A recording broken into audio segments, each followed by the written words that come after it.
if you're aware of this, but in the last 24 hours, there was 20 Amber Alerts. And I go, what'd you just say? She goes, in the last 20 hours, or in the last 24 hours, there have been 20 children that were kidnapped. 20 Amber Alerts went out yesterday. So I knew that they had something that was really important, that was worth actually traveling there. So I was already going there for the release of my documentary. So I ended up going and interviewing and doing this interview. And he walked me through this, what was on this thumb drive. And it was offshore bank accounts of all of these corrupt politicians. So, for example, Todd Robinson is was the ambassador to Guatemala from 2014 to 2017. Like, literally went right out of Georgetown University, right into our State Department, and then has been a career bureaucrat, accelerating up the ranks ever since, until Obama comes in. And then Obama like fast tracks his career right up to the top upper echelons. We know that Obama's gay. And we know that Todd Robinson is an angry gay black man. So downtown Houston, there's a place called Andy's Reception Hall, and it's in an area where at the very least, like, the immediate short surrounding area doesn't look like it's that nice of an area. Like almost like a dozen, maybe even 15 to 20 like shipping container style containers in the back parking lot of this facility. And then behind it, there's an apartment complex that has like 5 or 7 individual like units. We interviewed a HHS whistleblower by the name of Deborah White, and she was the one that was working at the HHS intake facility to try to figure out if children are being trafficked. So she starts doing a little bit of digging. She realizes that there's not just one database, there's actually 2 or 3 databases, and they're not linked together. They started to ping in different databases. So then she started to correlate that search, and she realized there was 139 children delivered to one address. Not to one address, but to one apartment complex. The Andy's Reception Hall, that little building connected to Andy's Reception Hall, those shipping containers, right? Like, these were literally addresses where they were authorizing the delivery of children to be delivered to. So then by the time that it gets up to command and they actually do a full investigation, I want to say that number was like 230 or 240. And then by the time that she heard that it was shut down, or that it got shut down, it was like 310 or 320 or whatever the number. It's a lot, right? Like, mathematically, the numbers just don't add up. It's such a high number. I will die right here on U.S. soil, going to war with my own government, before I will go fight a war or send my kids off to fight in somebody else's war.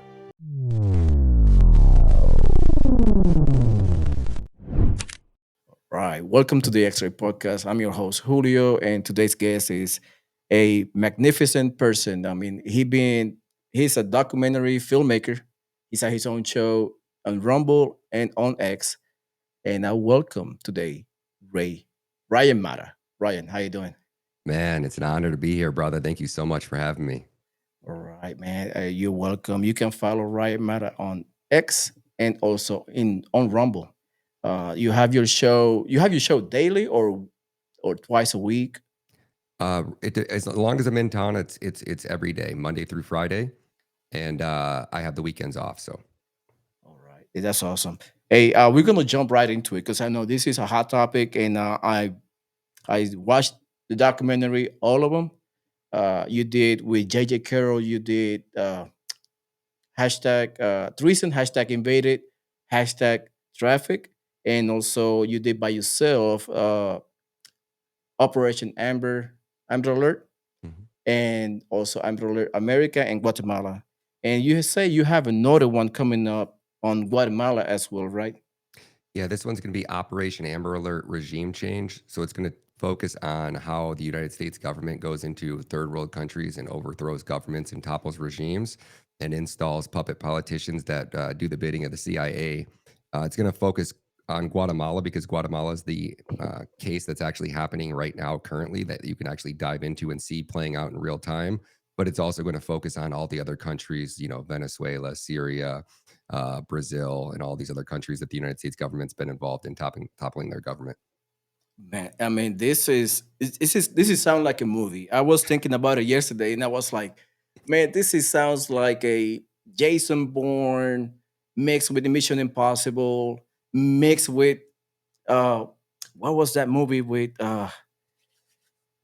It was an old movie that I watched, Patriot Games, something like that. You know what I mean? It's like regime change, and you have these factions of politicians mixed with NGOs colluding to basically funnel money going around. Everybody's spreading that big cake, which is the tax money, uh, our tax money, and they just get a piece of it, and we don't get none, and we just get like chaos and mayhem around the world, and they make money.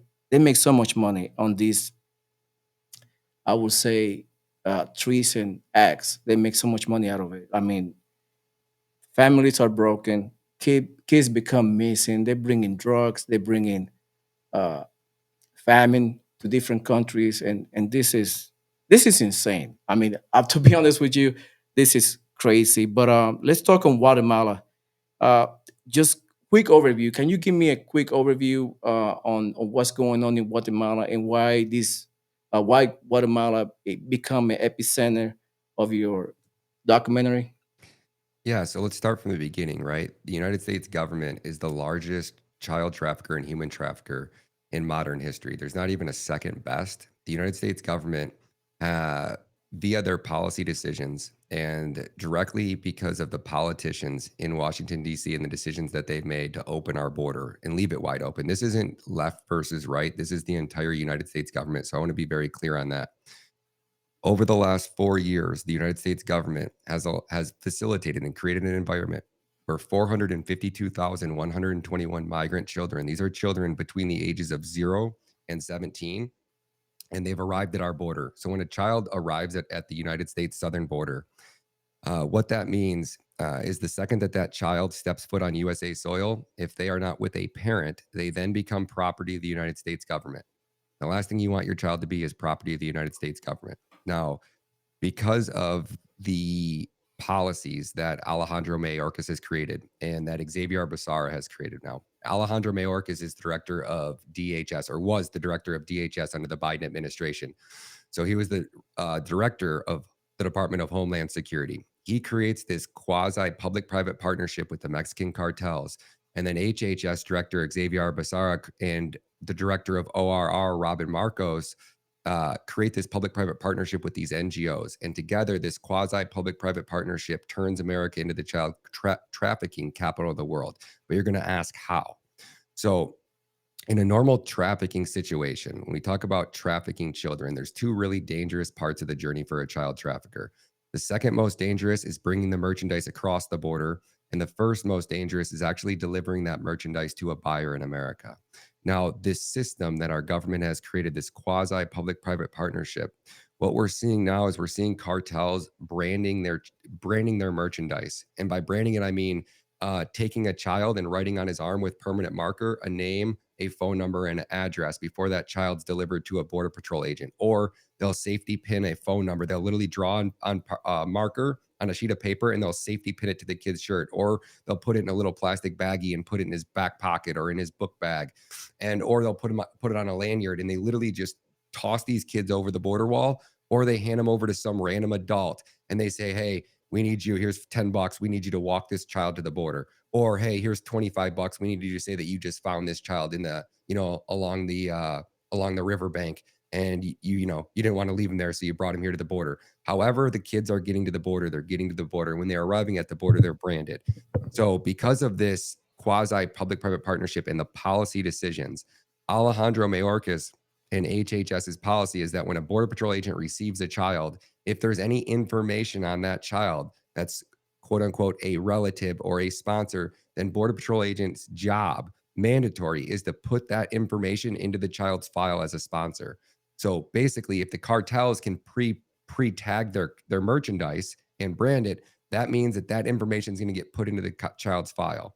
And now they have this, they're really smart because they have this so decompartmentalized that the Border Patrol agents in the beginning necessarily didn't know that they were trafficking the children, right? Because after that, they call the NGO and they say, hey, we have a child that's ready for pickup. The NGO comes and picks up the child. All that Border Patrol agent did was interview the kid, make sure that he didn't need any food, he wasn't injured, he didn't need any immediate medical attention, and then filled out the paperwork and then called the next person in line, right? So then the NGO comes and picks up the kid. The NGO is just transporting the kid, right? He's just transporting him from Border Patrol to the HHS intake facility. Then the NGO is out of the picture again. Now the kid's in the HHS intake facility, and this is where the HHS or the kid is assigned a case manager. So you basically get assigned a one-on-one person, and this case manager is going to interview you. They're going to do it basically an initial interrogation or investigation. They call it the digging deeper questions, and they're designed to try to see if this child's been trafficked or if he's in sex servitude where he owes money to, or indentured servitude where he owes money to a cartel member or somebody for trafficking him across the country. These questions are designed to see and hopefully prevent a child from continuing to be trafficked, right? This is supposed to be a checks and balances, but they're not actually following those checks and balances. So what that case coordinator does then after the interview, she then opens the kid's file and sees if he has a sponsor. They almost all do. Then she picks up her phone, she calls, and she says, "Hey, Julio, you expecting a child?" And you're like, "Yeah, I am." She goes, "Oh, what's his name?" You go, "Johnny." "What's his birth date?" You go, 10/10/21. And she goes, "Oh, congratulations. You get a FRA application." She basically sends you a link for a job application. This is the FRA application. You fill out a basic job application, submit it, then she'll request a copy of your ID after you submit the application. So you pull out your phone and you take your ID, right? And you take a photo of your ID and then you send her your ID, right? So what you're looking at here on screen is when me and JJ went to New York City, it took me 15 minutes to find a Venezuelan gangbanger that would sell me a complete new identity. So this ID right here is a fake ID I bought off a Venezuelan gangbanger in New York City. It took me 15 minutes going undercover, seeing if I could buy a fake ID. And sure enough, not only could I buy a fake ID, I could have bought a fake ID, passport, birth certificate, social security card, you name it. And I could buy them through mail because I got his number. So when you meet somebody that's selling these fake IDs, they come and they you negotiate the price 100 or 125 depending if you want the hybrid or non-hybrid. Then he walks you over to like a little thing about apartment complex. When you walk into apartment complex, and when you walk in, they have all the mailboxes on one side at the bottom of the stairs, and then the other side is Mm. just a plain wall. Well, that plain wall was where he had me stand up and take my photo because it's just a gray plain wall behind me. So he took my photo, gave me a new name, new address, new everything, and then he gives you his phone number and he calls you in an hour. Once he has your ID, then you go and pay for it. So I had his number. So Mm. after I called them and I said, or I sent him a text and said, "Hey, I got some people that are interested in buying more of these, but can you also do birth certificates, social security cards, passports? We can do anything that you want, anything you need, we can make it happen. Just let me know." And I was like, damn. So it's that easy to get a new ID. So then the case coordinator, knowing how easy it is to buy fraudulent IDs, knowing how easy it is to go on these websites, and I forget what it is. It's like 4 and 21 or whatever. There's some site out there where if you basically are from another country and you need a copy of your birth certificate, you can just basically go buy one. So you can go buy a replica of your own birth certificate that'll R- basically pass as a legit birth certificate from these sites. And I forget it's like an actual branding, like it's an actual type of document. So it says like the branding at the top of these documents. And our government was accepting these type of documents. So our government knew that there's a site out there that you could basically go buy these replica documents from or these counterfeit documents from. And we were accepting those type of documents and then authorizing the delivery of these children. So after the caseworker got the ID via WhatsApp. So think about this. Some of these illegal immigrants that just came in our country have like old Nokia. They don't have brand new iPhones taking, Mhm. 36 megapixel pictures, right? They got like these old piece of crap brick phones and they're taking like, you know, you can't even tell what the picture is. And they're sending those photos. And our caseworkers are supposed to hold that ID up and they go, "Oh, it's a New York ID. It expired in 2020, 2022. Well, we need to see what fake IDs look like from 2022." So they're using Google and they go onto Google and they hold up the ID. They hold up their phone with the photo of the ID and they use Google to try to determine if this person has a fake ID or not. Then they look at the address and then they go onto Google Earth and they get on Google Earth and they type in that address and they start spinning around the little ball. And that's how they determine if a home is safe for a child to go to. And this is how the whole operation works. So then after they approve the delivery, the child is then sent to an NGO where he waits. He might not be able to get delivered for a month. He might not be able to get delivered for a week or however long, or they might not be able to make contact. The sponsor might be out of town and might not be back into town for a month or two. but the kid can only stay in the HHS intake facility for up to 14 days. So after 14 days, he gets moved over to an NGO where he's just sitting at this NGO facility waiting to be actually waiting for HHS, for our government to coordinate the delivery of that child to some random grown adult in America who's supposed to be, quote unquote, his relative or somebody that, the parents authorized the delivery to, that's going to take this child. Now, out of that 452,121 children that have arrived at our border over the 4 years of the Biden administration, our government has taken physical possession of 350,000 of these children, vetted them, vetted the adult, and delivered 350,000 children to these adults that we tried to locate after the fact, and we can now no longer locate the child or the adult. Now, you asked to circle back around and bring that back full circle to the original question. What got me into Guatemala was after I put out Operation Amber Alert, the first one, I had it translated into Spanish. 24 hours later, after it was translated into Spanish and published online, I was contacted by the Attorney General's Office of Guatemala, asking if I'd come to Guatemala to talk about the issues of the children being kidnapped and trafficked out of Guatemala. That led me down the rabbit hole of looking into how many children have arrived at our border that came from Guatemala. And I was absolutely shocked to find out that out of that 452,000, about 42 to 48%, or around 190,052 children alone, came from one country, and that country is Guatemala, with a population size of 15 million. That's roughly 1% of their entire population has up and vanished over the last 4 years. That is roughly 3% of their entire child population over a 4-year period just vanished and arrived at our border somehow. Man, that is. Hold on, let me put this. Okay, yeah. So that is insane. Like how our government was able to pull that off. Like because they have to somebody. I mean, just backtracking and thinking and putting myself in the shoes of the perpetrator. You have to coordinate extracting those kids out of Guatemala somehow, funnel them through the border, and basically transporting them to United States. And do we ever find out what those kids were actually kidnapped or they were missing? Do you find out any information on how those kids just like vanished? They just like basically vanished from Guatemala. So that's a great question, Julio, because when I was contacted by the Attorney General's office, this was like 5 days after the documentary just released, right? And I'm self-funding these out of my own pocket. So I pay about $25,000, give or take, to produce a documentary. So by the time that it releases, I give it away for free. So I just put my donation links in there. So I'm out a big chunk of money by the time that film actually rolls out. So when it rolled out, the Attorney General called me, or her office called me, and they asked if I could come down like immediately. And I was like, listen, guys, like I'm super tight on money. I just put out this film. Like, give me like a week or so. I'm actually coming down there. They called me on, this was like January, this was like November 30th, give or take, of 2024. I ended up going to Guatemala like December 2nd or December 5th or something like that. So I ended up going right after. But over that week period, it was actually the next day or the same night that I was in a Twitter space promoting Operation Amber Alert. And I had quite a few, probably like a dozen citizens from Guatemala showed up to this Twitter space because they had seen my documentary.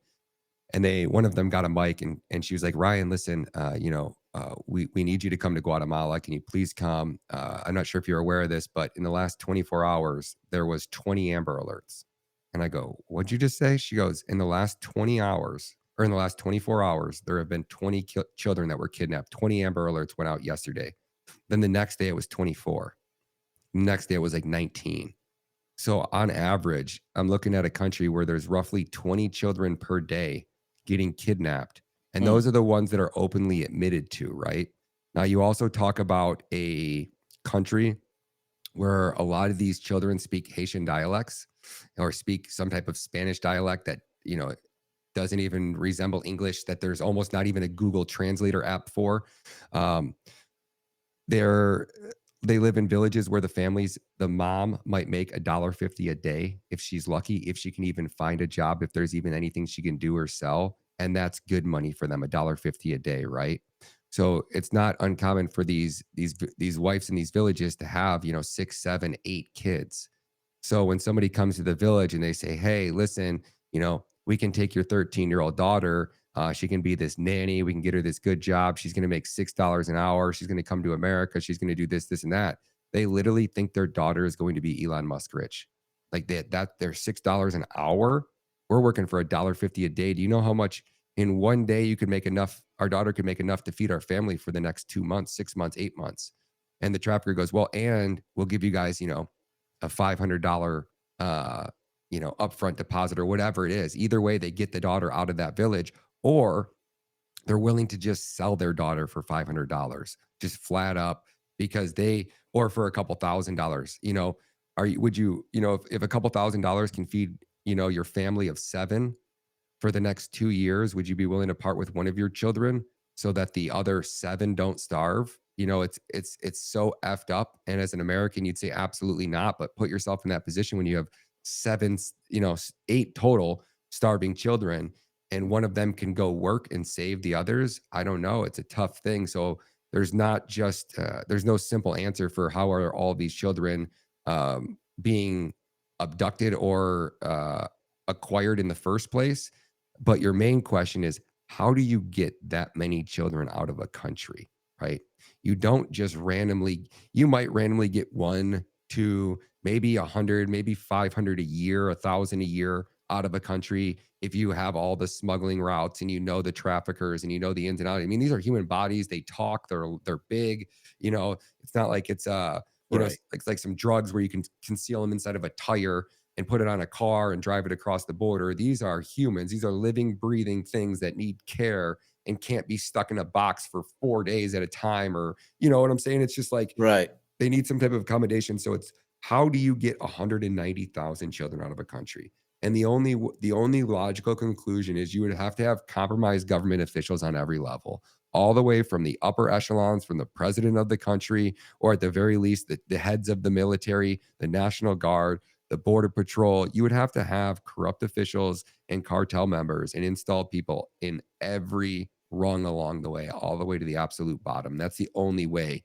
Or you have built the most elaborate tunnel system under Guatemala, where somehow you're magically getting these children to like a hole in the middle of a jungle. And then this hole leads to some tunnel system, and you're able to get them under the border where nobody's even looking and there's nobody coming for them. That's the only way I could logically conclude that you could move 190,000 children out of a country without proper documentation, right? It's one thing if you're the parent and you got their IDs, you got their birth certificates, you're able to go through a port of entry.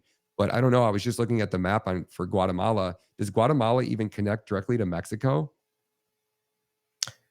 I believe they. I had to look again because they bordered with somebody. I guess with El Salvador, I believe. Yeah, they're in the middle of, yeah. So El Salvador is on their southern border. Honduras is on their southern border. Belize is on their upper border. And is that, I don't know if that's Mexico. Okay, it must be Mexico.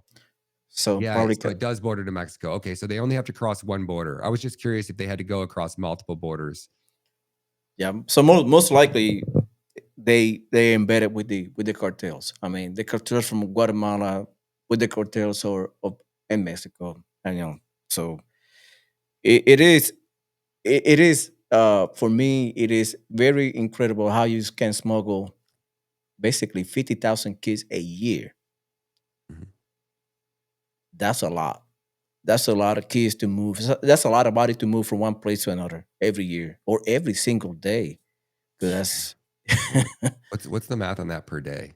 oh man, I don't know. 50, Let me see. 365 divided by 50. I got it right here. You got over there, yeah, because it is insane. It's probably about 300 bodies at the day, I believe. Let me see. It is a Yeah, lot. 136 a day. 136, 136 days. Let's say a week. 136. I mean, let's say almost 1,000 kids Jeez, oh, Pete. a week, like 900 Yeah, something. 958, Now 959 kids. 958 a week. That's a lot of people to move, especially kids. I mean, like you were mentioning, 5-year-olds, 4-year-old kids. They, probably some of them wear diapers, so you have to, you have to feed him clothing, uh, keep him alive because that's money.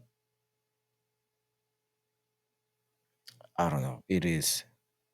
I don't know who those people are sick, in my opinion, to do something like that to a kid. But man, It's hard to wrap your head around because you can't it come to any is. conclusion Yeah. without the government being involved. I mean, yeah. I mean, it is. I'm trying to get some sleep. I got children of my own, and I got girls and I got boys, and I'm like, and I look at them, and it's just like they're my kids here that they had it so good compared to those kids over there. So I'm like, and they try to systematically change America, like you were mentioned.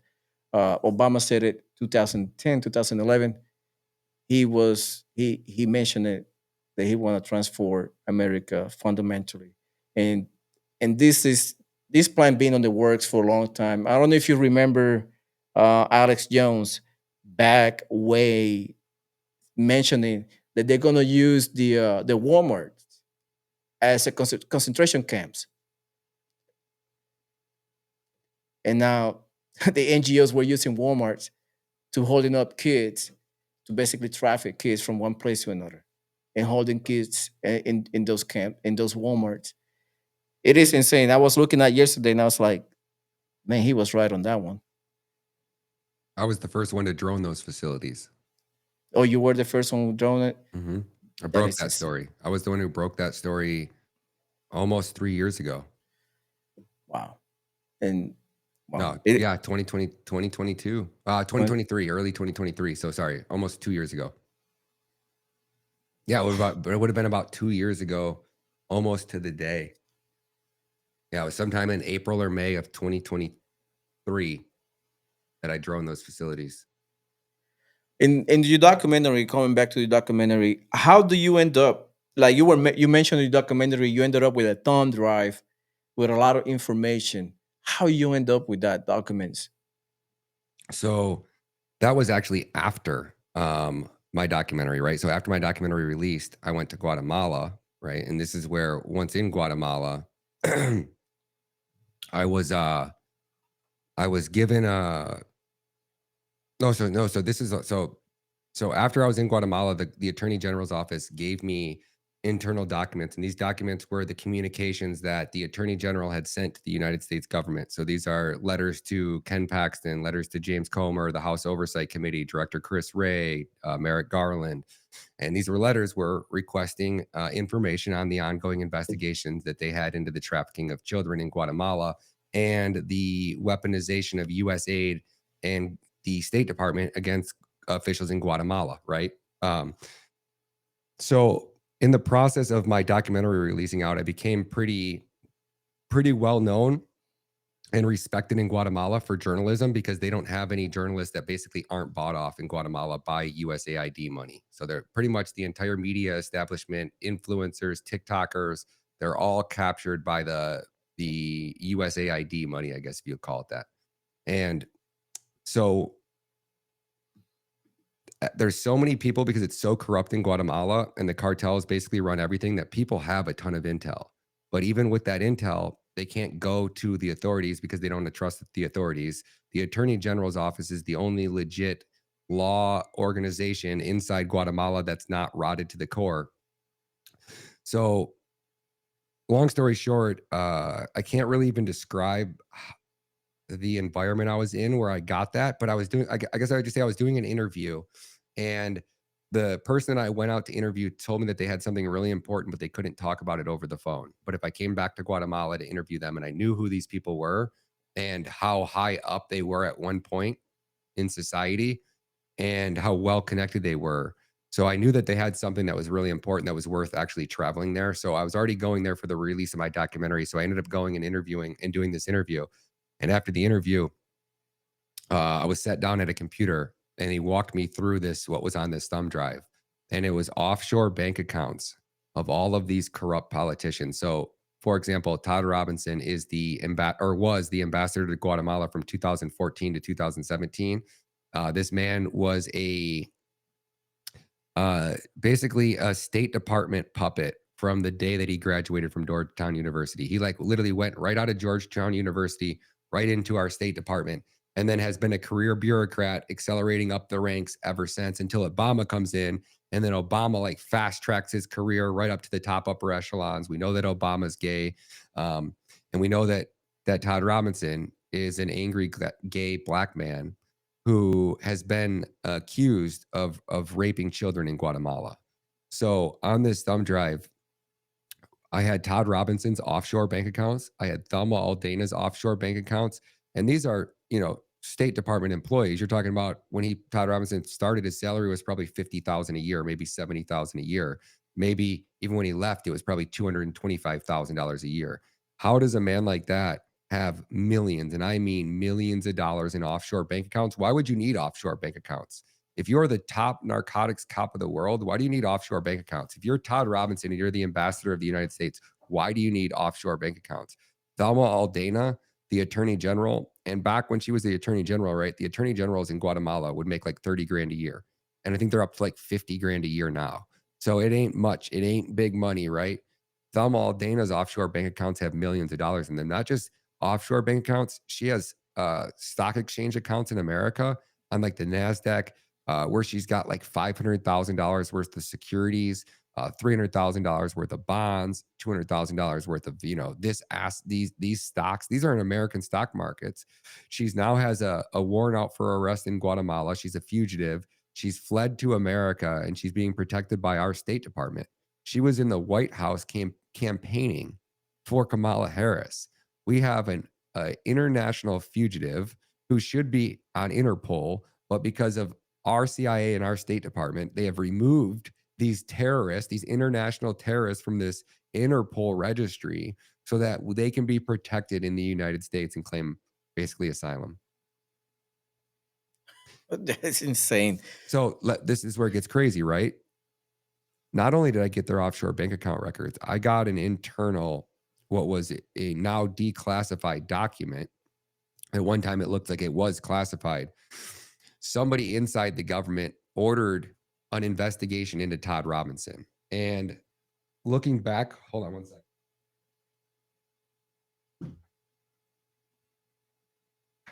There you go. Sorry, I just needed something to put my foot on. Looking back, so in 2017, Jimmy Morales, the president of Guatemala, orders an investigation into Todd Robinson, right? He gets wind that somebody tells him that Todd Robinson allegedly had a party, and at one of his parties, a 13-year-old boy was brutally raped and ended up being hospitalized. And he wanted to know more about it. So he orders this investigation, and this person, I could read you the article, but it's really long. It's on my Substack, and it basically describes what these parties are, or what Todd Robinson is like. He's like, so I was asked to do this investigation into Todd Robinson, blah, blah, blah, blah. My findings are basically that Todd Robinson is a raging alcoholic. There's never a party, an event, a meeting that doesn't involve alcohol. There's never a night where Todd Robinson basically isn't blackout drunk. He's an angry gay black dude. He has two gay lovers. One of his gay lovers works with him at the U.S. Embassy. The other one is a Guatemalan national. He throws these multi-day, 2 to 3 day long parties at his private palaces in Guatemala, where he basically invites all of these big shots from Guatemala, these companies, these cartel leaders, these kingpins, and basically throws these lavish parties where the cartels will deliver little boys, 12, 13, 14-year-old boys like eye candy to his party for all these weird freaks to just, I guess, have their way with. And right, like we've all been kids, like, and went to our friend's house and had had a sleepover, and we decided to stay up all night, and like you're playing video games with your buddy and you're thinking you're gonna pull an all-nighter and you're just gonna keep going at it hard the next day, and by like 12 o'clock the next day you're both on the couch sleeping because like after 30 hours of being awake playing video games and having fun, like you're burnt, right? You can't keep your eyes open. Well, you mean to tell me that some 50-year-old dudes are out there, having 3-day parties just on their energy? No, I don't think so. You don't have 3-day parties unless you're like heavily strung out on some type of speed, some type of narcotics, some type of hallucinogenics. You don't party for multiple days in a row without, some type of drug. So these are obviously like literally Diddy style freak off, multi-day lavish parties where our ambassador who is over in these third world countries, you think they'd be over there, I don't know, spreading democracy or whatever garbage they try to convince us that they're supposed to be doing. Really, they're just over there running these third world countries like they're the kings.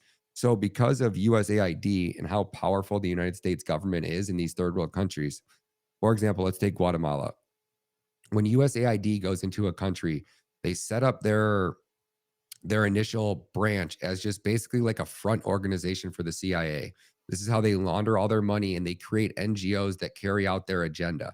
So USAID isn't going into these government organizations and saying, you need to push these type of politics. You need to push this, you need to do this. No, they start an NGO that starts another NGO that starts another NGO that starts another NGO that starts another NGO. And that last NGO is the one that commits the crime, or the last NGO is the one that's pushing the agenda.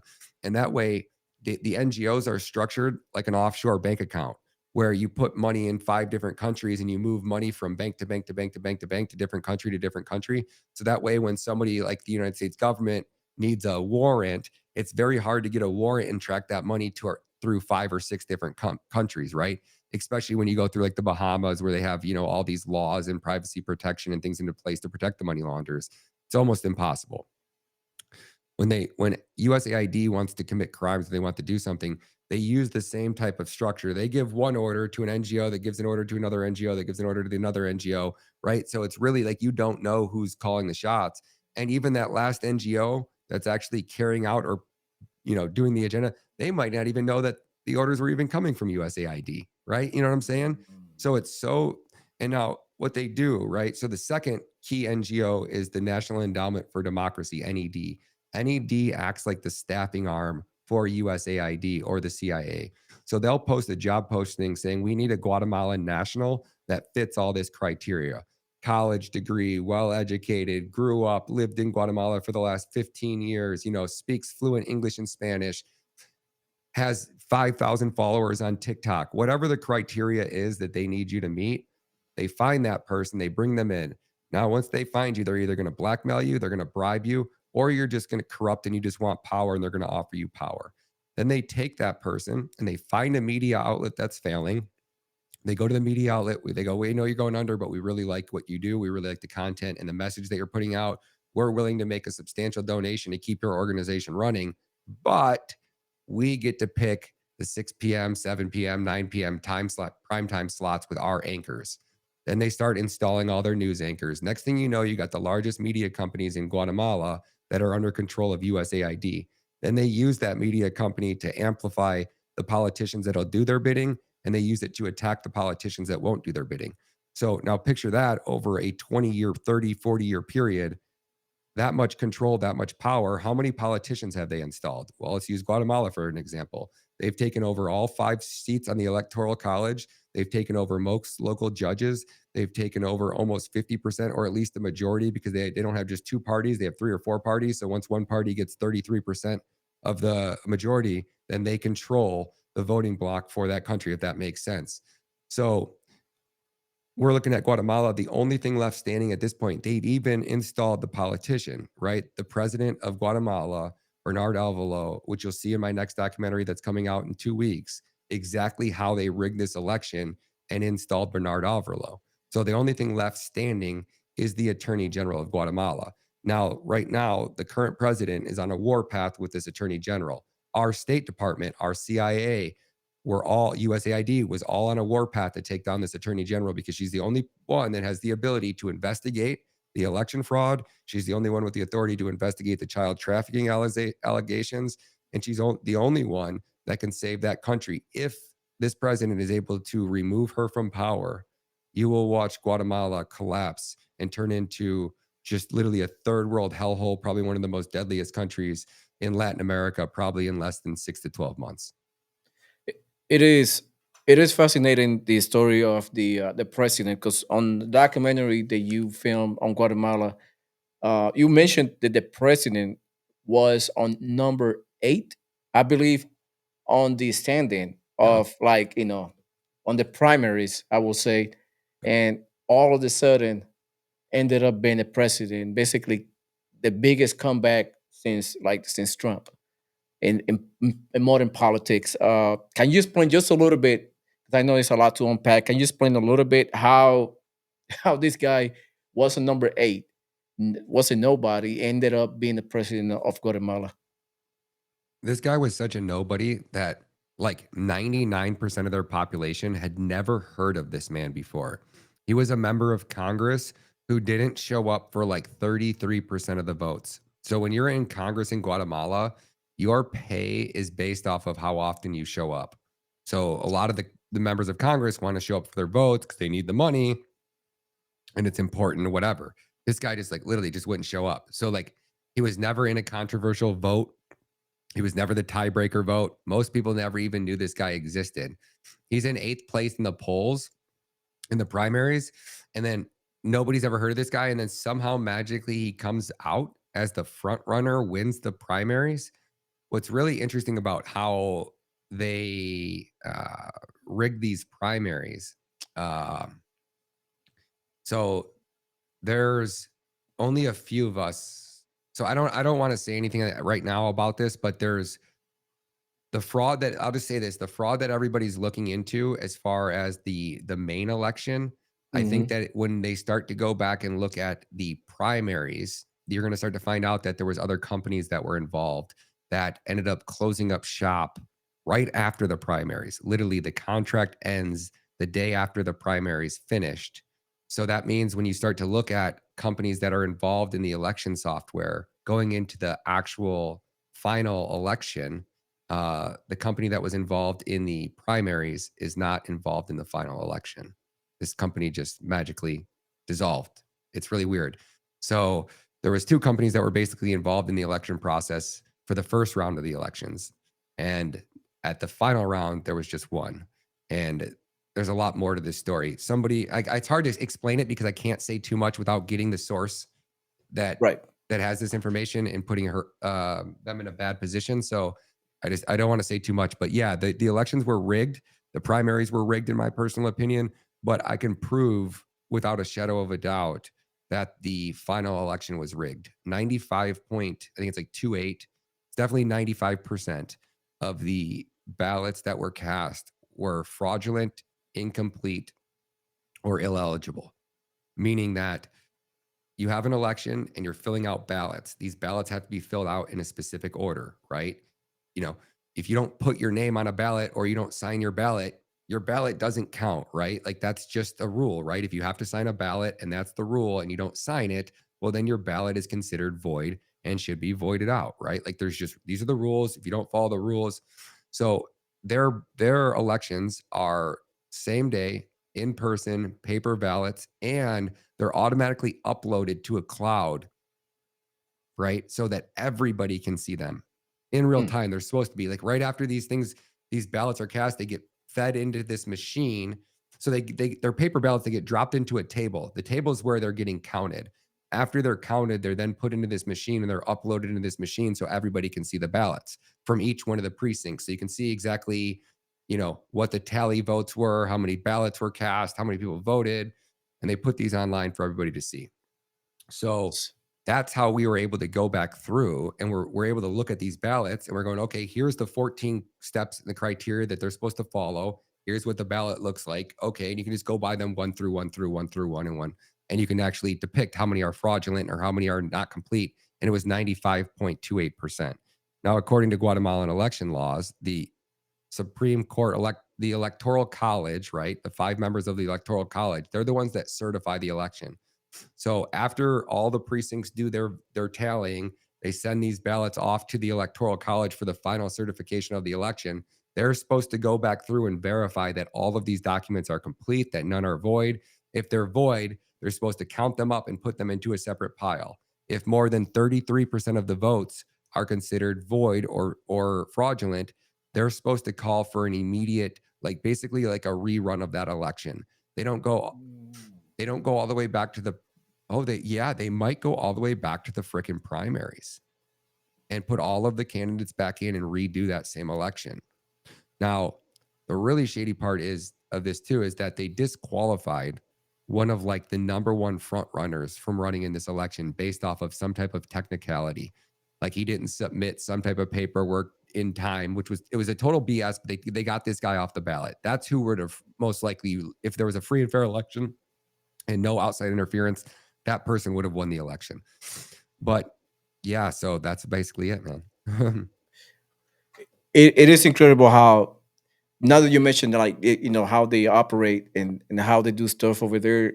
Uh, in hindsight, it should be easy election to count. I mean, on paper, same day, uh, and they upload it to a cloud so everybody can see the vote and people can question whether the ballot is good or not. But at the same token, you mentioned on the Guatemala uh, Operation Number of Guatemala, you mentioned that some of the ballots were either incomplete or void, but still counted Yep. for the number 8 become the prime runner. And it seems like it almost happened here, like in 2024 election. Kind of the same playbook, kind of run down somebody that nobody knows, like Tim Walz came out of nowhere, and Kamala Harris, which didn't get a single vote on the primaries, ended up being the front runner for the country. Look at Kind of, Biden. Look at Biden in 2020 when he came back from Bernie. Bernie was like an 8-1 favorite. Nobody was even talking about Biden. Biden comes out of last place, yep, and they blows pulled past the Bernie, and he wins the primary, right? And then he becomes president. Literally the Biden playbook is what they did on yeah, Arvelo. and they pulled Bernie feet under the rug. I mean, they pulled the rug on Bernie twice, Twice. and it kind of seen the same playbook. And I will not comment a lot on the voting fraud, but I will guarantee the voting system or the voting system that they use for counting start with a D. When I mentioned the name of the voting system that they use, but the company D, if everybody follow the, it came from Venezuela. Sure did. Came from Venezuela, and by the way, they use the same voting system in Puerto Rico. They Hmm. use it. Yep, I Imagine that. will. I imagine that. Once I heard about it, I was like, it's done deal. And a lot of ballots happened in Puerto Rico too. When they voted, they have these people hiding ballots, and we're finding ballots in hidden places on the poll centers. We found ballots a year later, like 20 boxes in the janitor closet in a couple schools in Puerto Rico. They use the school as a voting places, so they found about 50 boxes of old votes from back 2020. What? Yeah, yeah, yeah. I will find the report for you. I will send it to you because It doesn't surprise yeah, me. It doesn't surprise me at all, dude. it does not surprise me. It happened every voting season when they don't want anybody. They just like break the change of custody, and those boxes become missing, found later in some storage, random storage anywhere throughout the Puerto Rico island. Sometimes they find it in cars, sometimes find it in connexes, sometimes they find it in old office and nobody visited, and the government paying for those office. They found ballots from sometimes 2, 3 elections ago, and they're just sitting there. So it, but what happened? It is too late to count them. I mean, they already served the term, and what you got to do, just report it and move on with your life.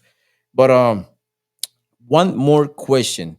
We were talking offline about kids being trafficked. They get to the states. They go through the pipeline from NGOs to cartels to border patrol, back to the NGOs, and back to random people with fake IDs. We were talking about the 500 children delivered to a single location. Can you tell me more about that? Yeah, so this place is called Andy's Reception Hall, and it's located down in Texas. You probably know the exact town. I forget the what is the name of that town that's in? I think it's in downtown. It's in Houston. Houston. Somewhere in, yeah, somewhere Okay, in downtown Houston. so downtown Houston, there's a place called Andy's Reception Hall, and I want your audience to think of like if there's a bad a neighborhood in a town you've been to, and there's like an abandoned bowling alley. You know, like bowling alleys have no windows, right? So it's this building that looks like a similar to a bowling alley with no outside windows. And it's in an area where at the very least, like the immediate short surrounding area doesn't look like it's that nice of an area. Um, Behind this reception hall that looks like an abandoned bowling alley, there's a like almost like a dozen, maybe even 15 to 20 like shipping container style Hmm. containers in the back parking lot of this facility. And then behind it, there's an apartment complex that has like 5 or 7 individual like units. And then total, there's 50 room or 50 units available in this entire little complex thing, right? So we interviewed a HHS whistleblower by the name of Deborah White, and she was the one that was working at the HHS intake facility where we said that the NGOs were delivering the children to the HHS intake facility, and then they were getting assigned a case coordinator or a case manager. Deborah was the case manager, so she would vet and she would take the IDs, right? And she would be looking at the IDs and checking the IDs and checking the addresses and trying to run them through their little database. So after, because Deborah wasn't just a case manager, she was kind of the person that was kind of overseeing a bunch of different things and being a case manager at the same time. So he had access to different tools that the case managers didn't have access to.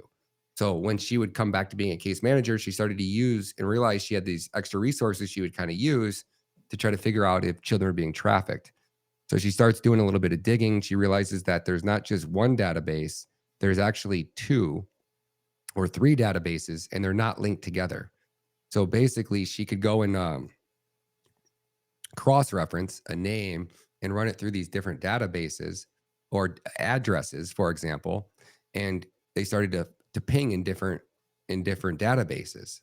So then she started to correlate that search, and she realized there was 139 children delivered to one address, to not to one address, but to one apartment complex.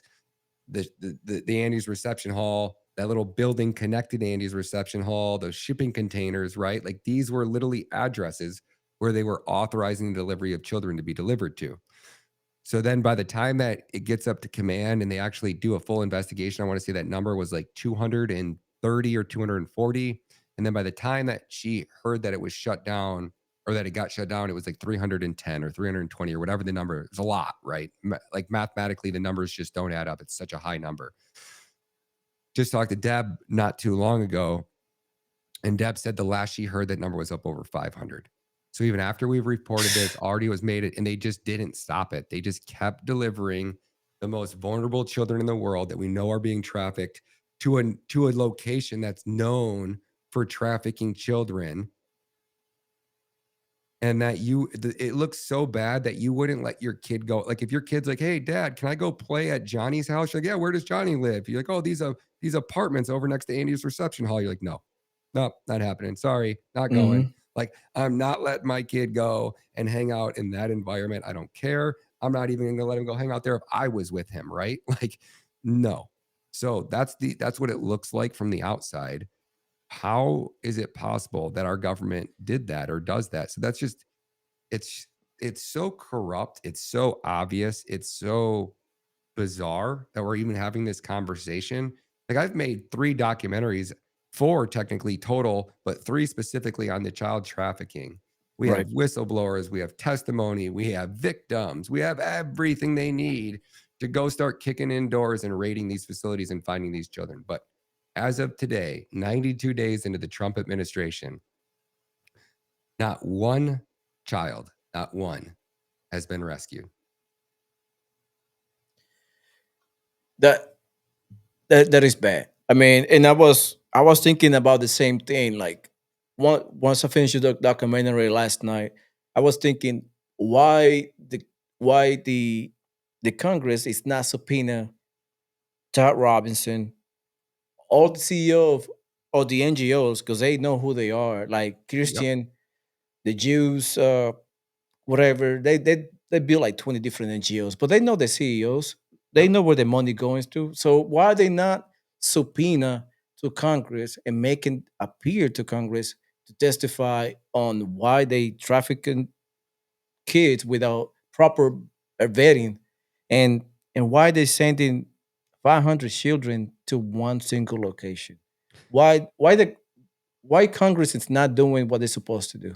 Do you think the Republicans and Democrats are in bed in the same? I mean, they profiting from the same scheme. You want my honest opinion, like my personal honest opinion, or you want? No, I want your opinion. What do you think about it?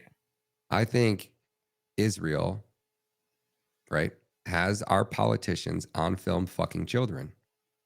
I Hmm. think 90% of these people are the sick, depraved, uh, wannabe Hollywood, wasn't good enough, uh, pathetic excuses for humanity. Like our politicians are literally like the shining example of corruption, right? Like our government is rotted to the core. They're being blackmailed by a foreign nation, and we know that Epstein was delivering kids to the president of the United States. We know that Israel played a role in assassinating the president of the United States, John F. Kennedy. We know that Israel was behind the attack on the USS Liberty. We know that everything that they told us about World War II was a lie. And Mhm. these people, Israel, has received like $40 billion in aid from the United States since the Trump administration has taken office. Mm. That's absolutely insane. We haven't saved one child that our out of the 451,000 that our government has trafficked into this country over the last 4 years, but yet we've given aid payment after aid payment and bomb after bomb after bomb to Israel. Somebody has to make this make sense to me because I can't wrap my head around any other conclusion. We have all the evidence, we have all the proof, we have all the documents, we have all the videos, we have everything that we need to put every one of these people in prison for the rest of their lives. But yet not one person is getting arrested. Not one person on the Epstein list has been arrested. The Yeah. Epstein binder boondoggle will go down in history as one of the most embarrassing moments from any political administration ever. It was the worst propaganda stunt I think of all time. Yeah, you're absolutely right. I mean, I was thinking the same thing. I was like, okay, so back in first term of Trump, we were hitting hard human trafficking. I mean, you will see it week after week, raids in Florida, raids in Texas, and they were rescuing kids. And all of a sudden, 2020 came and stops. Mhm. You didn't see no more raids, no more tax forward, saving children. They all suddenly stops. And what we saw was a invasion through the border. Kids become missing. Back then, 2020, the Biden administration were denying kids were missing until they were forced to until like 2022, 2023, when basically the lead blew open and the truth came out, and they were still denying. They will double down on secure, saying the border was secure, which is a total lie. I don't know what people believe nowadays, but it is insane. I mean, this 2020 and forward, it will be looked upon 20 years from now as the greatest uh, letdown of the American dream, especially because a lot of people were trafficked, a lot of people suffer. Uh, we became financially broke, and you're right about your assumption of Israel uh, meddling with our government and basically trying to bankrupt the U.S. and somehow we doing the war for them. That's the way I see it. Every time Israel have an issue, we just either give him money or give him bombs or give him whatever they need.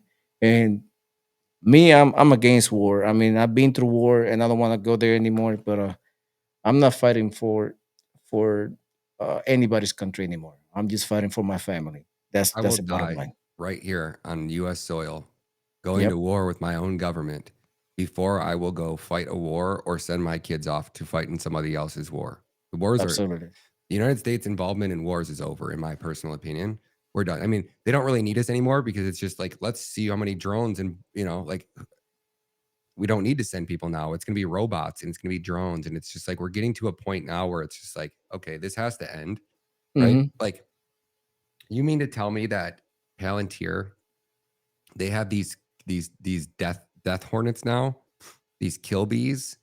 So they're little drones that are the size of a bee. And this is advertised on their YouTube channel, right? So this isn't some conspiracy theory.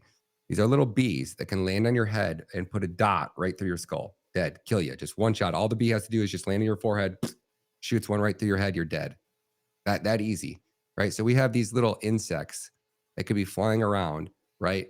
Like, do we really need to drop a 2,000 pound bomb on a church and take out 50,000 innocent women and children? Or why couldn't we just fly these little mini drones around until they have AI facial recognition? They just fly around until they, I don't know, confirm an actual Hamas target. It just booms in and it just takes the guy out with zero casualties. Like, we have technology and resources and the ability to do so much more than we're doing. We have these ground penetrating radars now. Like, we just found out that the Ark of the Covenant is 2 miles below the pyramids in Egypt or some other crazy stuff. Oh It just yeah. right. So, like, okay, so this independent company can go out there and do that and find this under the pyramids, but yet we can't. Sorry, hold on, my washer's going off. I don't know if you can hear that buzzer. Um, Yeah. but yeah, so like I don't know. I was going to go down the rabbit hole of like, okay, so if we're finding the tunnels under the pyramids now, and a third party company is using this like drone radar system to like penetrate through the ground and see what's below the ground, how long is it going to be before we start finding all these tunnel systems that are Oh, below the United States, right? I think they already know. They don't want to say nothing about it. Well, we know that we know that the Jews were being brought out of the tunnels in New York, right? Like, That we was know for that's sure factual. Yeah. that there is at least one tunnel system under a city. It's under New York, and that they had arrested, I mean, what looked like hundreds, if not almost 1,000 Jews coming out of this tunnel in New York. What were they Hmm. doing down there? We don't know, but we did know that they were carrying out bloodstained mattresses, like little kid-size mattresses with giant bloodstains on them. Those are all facts. So I don't know where there are more tunnel systems. I don't know where those tunnel systems led to, but I've heard stories about people that have been in some of these tunnels inside New York. And this one dude was telling me about him last night in a Twitter space. He's like, I was down there, I feel like 15 or 20 years ago. I was some part. And he goes, there's like literally like it's under a subway, that under the subway. And then there's this tunnel system that takes you, and you walk into this one area, this one room. There's white tiles. And he's like, the white tiles are immaculate and it's clean. It looks like an old room from the 80s or something like that that hasn't been touched. He's like, it's like it's almost like a paradigm shift. Like, you're taking out of reality. You have to take a step back and you're like, what is this place? It's like untouched for the last 40 or 50 years. And those exist and they're still down below New York. So if those are below New York, what else is around here, right? Like, what else are they hiding from us? Yeah, it is crazy because I've been here about the tunnels and basically the city below the city in New York for a long time. I mean, it was a conspiracy theory years back. Now it comes to reality. The people coming out and saying that is true. There is another city down below the city, which is insane. And now that we go into conspiracy theories, and you mentioned one yesterday about Hitler that never died and moved to Argentina. It was a theory back then that he escaped and moved to Argentina. Uh, is that it became true that Yeah. he never died and he just like peacefully died in Argentina? Yep. Like, died in Argentina in the 60s, fathered 3 children. Yeah. Remember they told us that he was this meth addict and that he Yep. died and that the Russians had his skull. We just find out that the Russians didn't have his Hmm. skull. It was a female skull. It was all a lie. you look at, you're starting to see the videos coming out. Number one, you just like before you heard Hitler in his German, and you think the Hmm. guy's just like talking about killing and murdering and genocide, and then you hear him like they've devalued our currency, they've opened our borders, they've flooded our country, they've collapsed our economy, our women are getting raped, our children are getting killed, our dollar is collapsing, and you're like, wait, I thought this guy was, I wish my president sounded like that guy, right?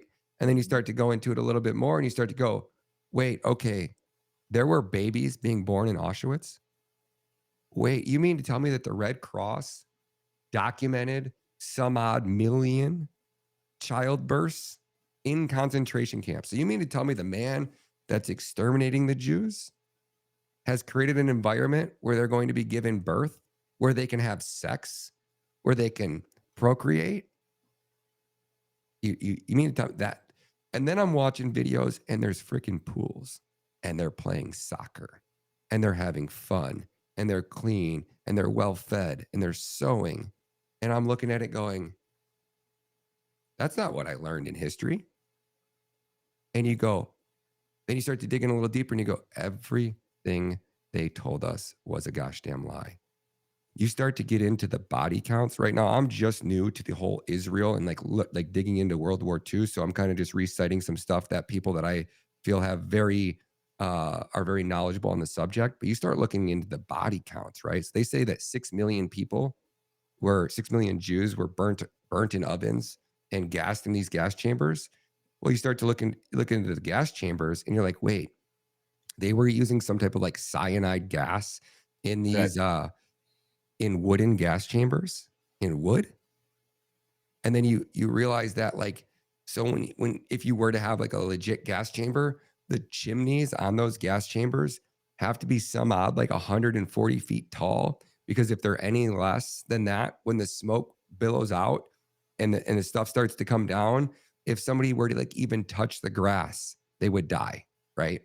Because of how toxic the chemicals that would still be on the ground from the smoke coming down if it's too close to the ground.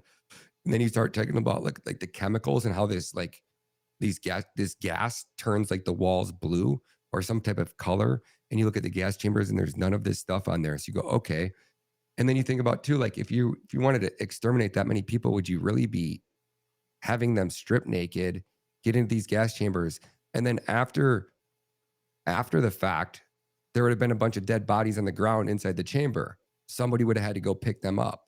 The people that had to go clean up those bodies would have had to been dressed from head to toe in hazmat suits.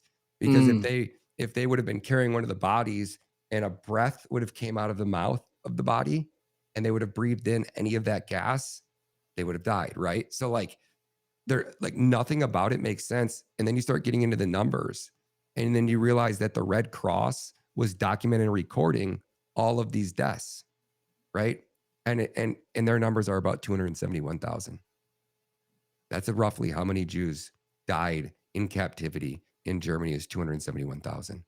And a lot of those died from famine and died from disease, which you're in a war zone, you're in a prison camp, people are going to die from famine. And a lot of that famine a majority of those deaths came from after the US got involved and they cut off and both basically it wasn't German cutting off the food, it was the outside allies that cut off all the supplies to food and starved them out, right? That's when a majority of them died. So everything that they've told us has basically been one big gosh damn lie about the Holocaust.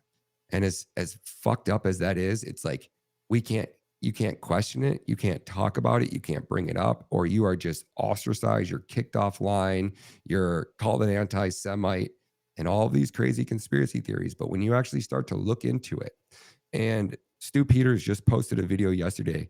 Somebody just put out a $6 million reward.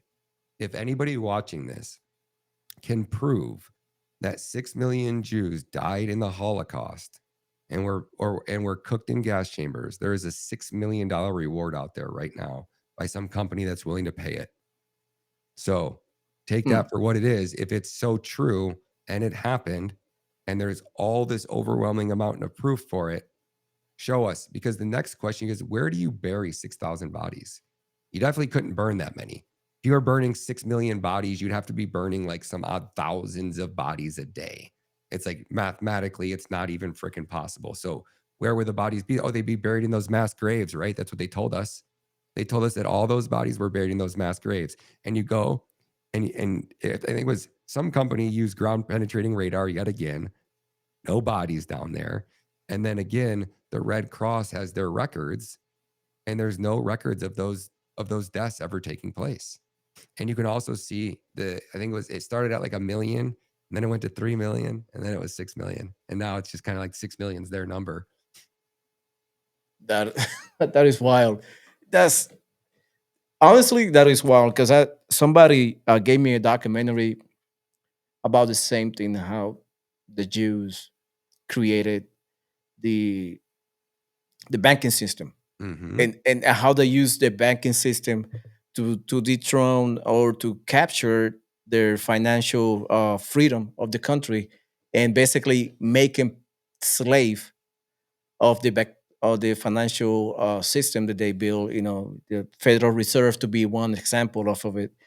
Uh, and I need to look again the documentary. I sent you the link of it. It's like 6 episodes, and they talk about, you Is know. it called Europa? Yep, that's the one. Yeah, Bingo, brother. You are speaking my language, man. yeah, yeah. I saw somebody sent it to me because we were talking about the Jews and involvement in countries. And on one of my TikToks, somebody say, "Hey, look up this documentary. It will open your eyes of what really happened." And I got to episode 3, I believe, and I was like, my brain was scrambled. It's like Do it. somebody, man, I was like, what the? So Oh, in layman's terms, the all these people, the Vanderbilts, what is the other one? The Rothschilds. Rothschilds. They were the one behind everything, and they were the mastermind of basically financial corrupting the country. And Usury. man, They call it that's usury. Usury is lending money with interest. It's a Jewish thing. hmm Jews can only Jews are by law, by their religion, a Jew is not allowed to loan another Jew money and charge him interest. So basically every Jew that you know that's an actual like strict to the religion, proud to be a Jew, that Jew has never paid a penny in interest for a loan that they've taken out from another Jew. Imagine how wealthy you and your family would be if you've never paid a penny in interest ever. They can only charge interest to the goyim. What are the goyim? The goyim are cattle. They're dogs. They're subhuman. Who is the goyim? Everybody that's not Jewish. To hmm, everybody that is not a Jew, we are goyim. We are the cattle. And that a Jew has every right to violate us in any way and do whatever they want to us. A Jew can actually kill by their own Torah or Talmud another Jew if that Jew is going to report on another Jew to a Gentile. So if a Jew is going to snitch on another Jew and he's going to snitch on that Jew to a Gentile, then the first Jew has the authority to kill him, every right to kill him. really Yep. Do you know wow. that well, I could really blow your mind, but we'll save that for another fucking podcast, my friend, because I don't want to get this one taken down too quick. But Man, I already got like 4 warnings on my when I interviewed JJ. I'm like, warning, warnings, warning, warnings. I'm are you like, on YouTube? I'm everywhere. On YouTube, I'm very, very shadow banned. I mean, if you look what is going on my TikTok compared to my YouTube, my TikTok numbers are going through the roof now with JJ's interview and one guy that I brought. We talk about politics and stuff like that. I'm basically I'm breaking the ceiling on TikTok. It's moving. I got traction now. But on YouTube, every time I post about child trafficking, what is going on in the government, bro, it's like one view, 2 views. And if I talk about unicorns and rainbows, I get like on my shorts, I get like hundreds and thousands of views. I'm like, it's a it pissed me off because I work. I work hard to get those interviews and editing. And you know what? You know how long it takes Yeah. for them just to like, oh, one view on a 2 hour podcast, which valuable information and just like one view and one strike. I'm like, really? Where did you meet JJ at? Did he come down? Where are you located at? I'm Houston, north of Okay, Houston. okay. That's Yeah, right. north of Houston. And I saw JJ on Redacted. I was like, I've been following Redacted for wow since 2020, mid 2020, 2021. And JJ came on it, and and I saw him, and I was like, I look it up because I was already started with my podcast. I had like 4 months in. I look him up. I sent him an email, and he replied back like in less than 36 hours. And it's like, sure, man, let's do it. And then we coordinate, and we did one podcast, and it went well compared to the content that I was doing, and it took off well. And my second one with him, they just like basically shadow ban. I mean, like I have one for such a small channel, 3,000 views is pretty decent. For a channel with back then I had like 200 subscribers, and I did a podcast with him, and I got like 3,000 views and like in almost 3,000 views, and it took off well. And it's like, okay, let me do another one with him like 6 months later, and boom, 50 views. No shit. Yeah. And I did my third one, and I was able to bring him into my studio, and I barely have. This one was pretty good. I felt that it went pretty well in 99 views. No shit. But if you go on TikTok, hundreds of thousands of on views on my reels and reaction. Hmm. It's like, I wouldn't put this one on YouTube. I'd be very careful if you do, man. I don't want to get you oh yeah, I would get banned if I put this on YouTube. I would get banned. This would go, I would say, Rumble and probably Spotify. But yeah, I, Rumble pro- X is where you yeah, I would put it on X, because if I put it on YouTube or TikTok, they will ban me for sure. yep, yeah, for sure.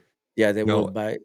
and one other thing that we haven't touched on too that me and you had talked about a little bit before we had started recording was how are these other trafficking networks working, right? So when we Mhm. talked about the child trafficking, which is, you know, it's like you almost have to have.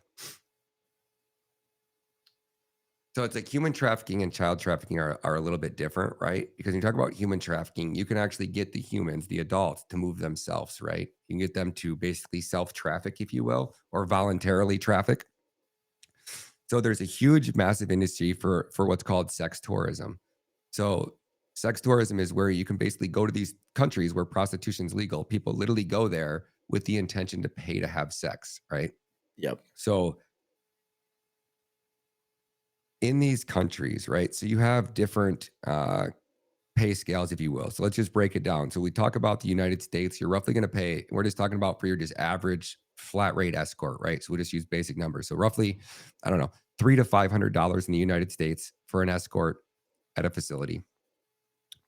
Go to somewhere like Australia, you're looking at about minimum $300. You go down to a country like El Salvador, and you're looking at $75 to $125. Then you go over to Malaysia, where you're looking at about $35 to $55. Then you go over to Thailand, where you're looking at about $25 to $35. Then you go over to from there, then you can go into the Philippines, where you're looking at about $10 to $15. Then you can go from the Philippines to Colombia, where you're looking at $5 to $10. Then you can go from Colombia to Madagascar, which is the absolute lowest of the low, where you're looking at a couple bucks. Madagascar is like Thailand 30 years ago, from what I've been told today. I just got Really. told that in an interview yesterday, or sorry, last week. So in each one of these countries, you're going to have a market for prostitution, right? A massive market for prostitution. So you'll have naturally in at least in the Asian countries, you'll have all of the Asian girls that'll be working in, a massage parlor, maybe even a strip club, right? And in Thailand, there's the strip clubs are kind of similar to an American strip club, right? And you go have a seat, and all the girls are dancing up on the stage, but each girl has a number on them, right?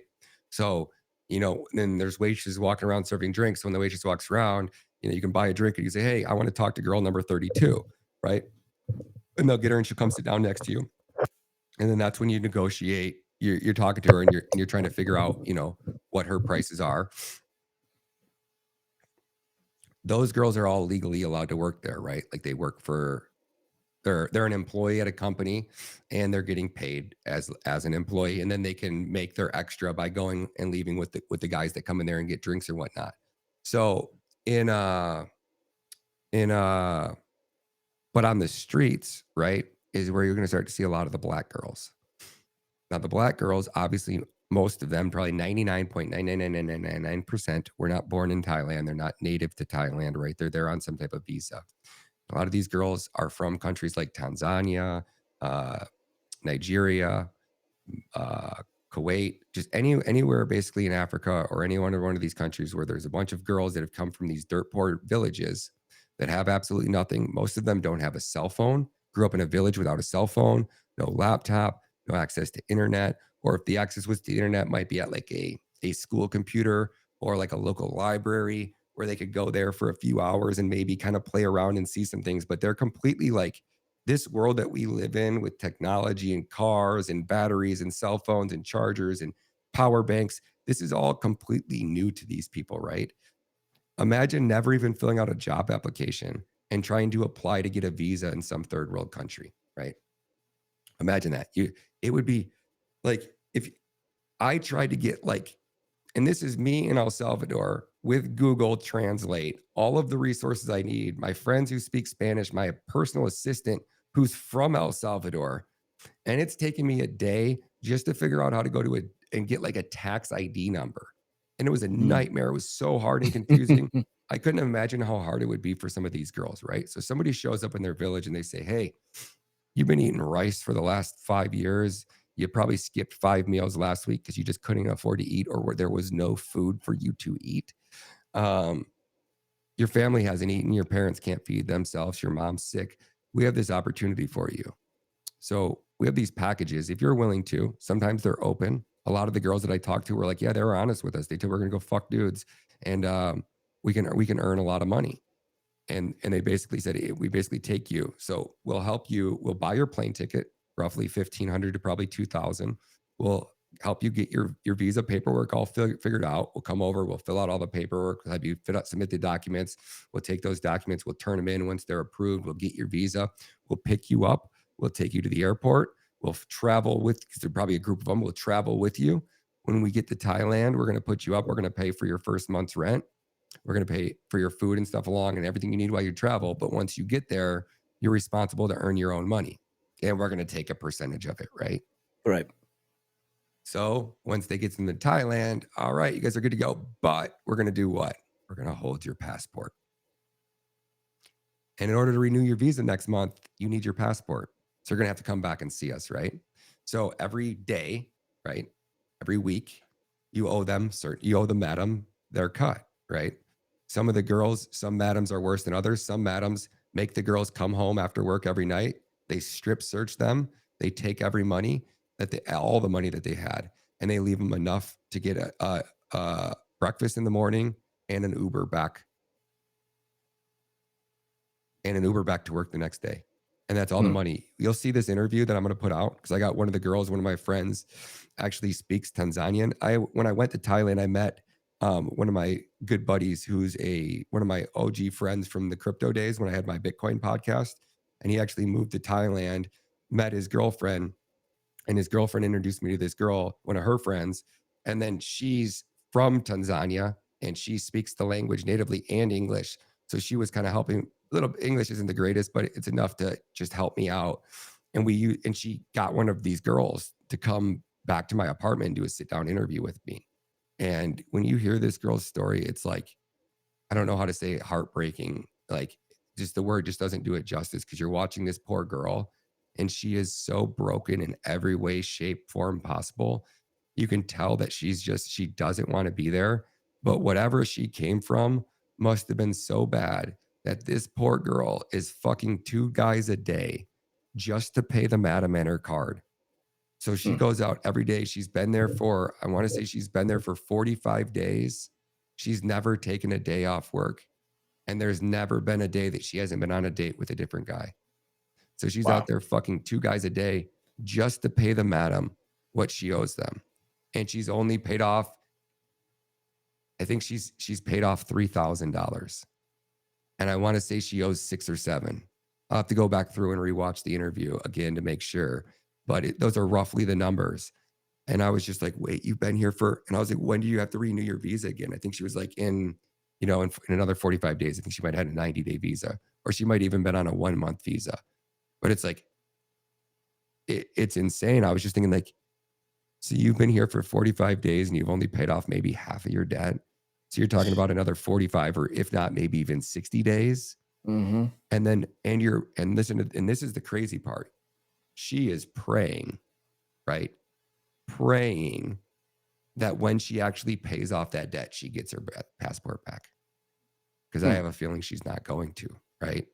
And because I have not found one girl that had been there longer than 90 days that wasn't overstayed on a visa, right? Every girl that I met that seemed like, so one girl she had been in, this was the girl I met in Malaysia, and it was the same thing. So I learned how this operation was working when I was in Malaysia, because I went from Detroit to Malaysia to Thailand to Australia, back to Detroit for 9 hours, and I went to Vegas, and then I just came back. This was like 3 or 4 days ago. So last week I was in Australia on this trip learning all this. And this girl I met in Malaysia, she was 24. She had just came over from Malaysia. She had been here for I think she had been in Malaysia for 9 months. In the first 90 days, she was in this visa thing with this madam, right? Got to a point where she couldn't pay. She had to it was like the 90 days was coming up. She had to renew her visa and pay the madam. And she didn't have enough money to do either. She definitely didn't have enough money to do both. She said, well, I'm not going to pay the madam and then not be able to pay my visa. I'm not going to be able to, then she realized she couldn't renew her visa without her passport, right? And the madam has the passport. So she's like, fuck it, I'm just not going to pay either of them. I'm just going to work on my own. And then eventually I'll figure out a way to get myself home. 4 days later, she gets arrested for overstaying her visa. Goes to jail for like a week, and then gets out for 9 days, doesn't pay the madam again, gets arrested, goes to jail for 4 months, gets out, goes and turns some tricks, instantly pays the madam, and now she's been out for 4 months. Not a problem. Still overstayed her visa. So it's like the local police officers in these towns are also working with the madams and the traffickers to go after the girls if they don't pay the madams, right? So these girls are all being trafficked in any one of these Asian countries. If you see one of these girls that's African American, there's a high probability, if she's out there working on the streets, that she's being trafficked by this network of cartels and it all revolves around this visa and this passport, and these girls thinking that they can't even go turn themselves into an airport and get help and get back home, right? So there's something that we have to be able to do on a global scale that I think has to do with these visas and these passports. And I don't know what it is, and I hate going towards like the digital ID, but like, if you could use your fingerprint or your passport, what would you rather do? Or, if you lose your passport, you should be able to just use your fingerprint in an airport, confirm your identity, Yep. and then be able to have access and get in and out of countries. You know what I'm saying? Like, you should be able to register your fingerprints, because that way, if a girl lost their passport or the madam took the passport, in theory, she could just use her finger if she needed to, right? Kind of thing. So that's big picture. I know we've been going for a long time, and No, but you're ready to good. wrap it up, It's a lot of information. Like for me, if you be in the military or if you be in a federal job, your fingerprint's already there. right? I mean, it's already there. Sometimes they just like I put my fingerprint and we got all your information. And Yeah. and it should be good for everyone. But on the same token about being, travel different places and people use sex tourism as a form of hobby, I would say uh that's why I don't like passport bros, because it's fomenting more trafficking, in my opinion. People that do passport bros and go different countries, and have exotic girls and from Malaysia, Thailand, Brazil, whatever case may be. For me, it is a form of fomenting, promoting sex in one angle, but also promoting uh, sex trafficking, in my 100%. opinion. That's 100%. what people to go passport bros. I'm like, man, I don't like that because it is somebody somebody paying, somebody's footing the bill and emotionally, and that's whoever is being trafficked, in my Yep. opinion. 100%, brother. That's what I don't like. That shit. I mean, I I, agree. I hate it. I hate pedophiles. I hate essays and whoever abuse a child or a woman. In that matter, it should be exterminated, and because there's no cure for that. I mean, how many sex offenders have you seen being uh, being cured from that? No one. None. Never, not None. one. It's not You know, curable. they start with sexual or indecency and then escalate from there. They start like, oh, playing with themselves in front of kids, and they just it goes from there. It go up Yep. and ended up kidnapping people because they all ended up kidnapping. Have you seen that trend? They ended up doing the minor offenses, and then a few years later, oh, he has this child or this woman chained Always. up to in a room, and we will see that.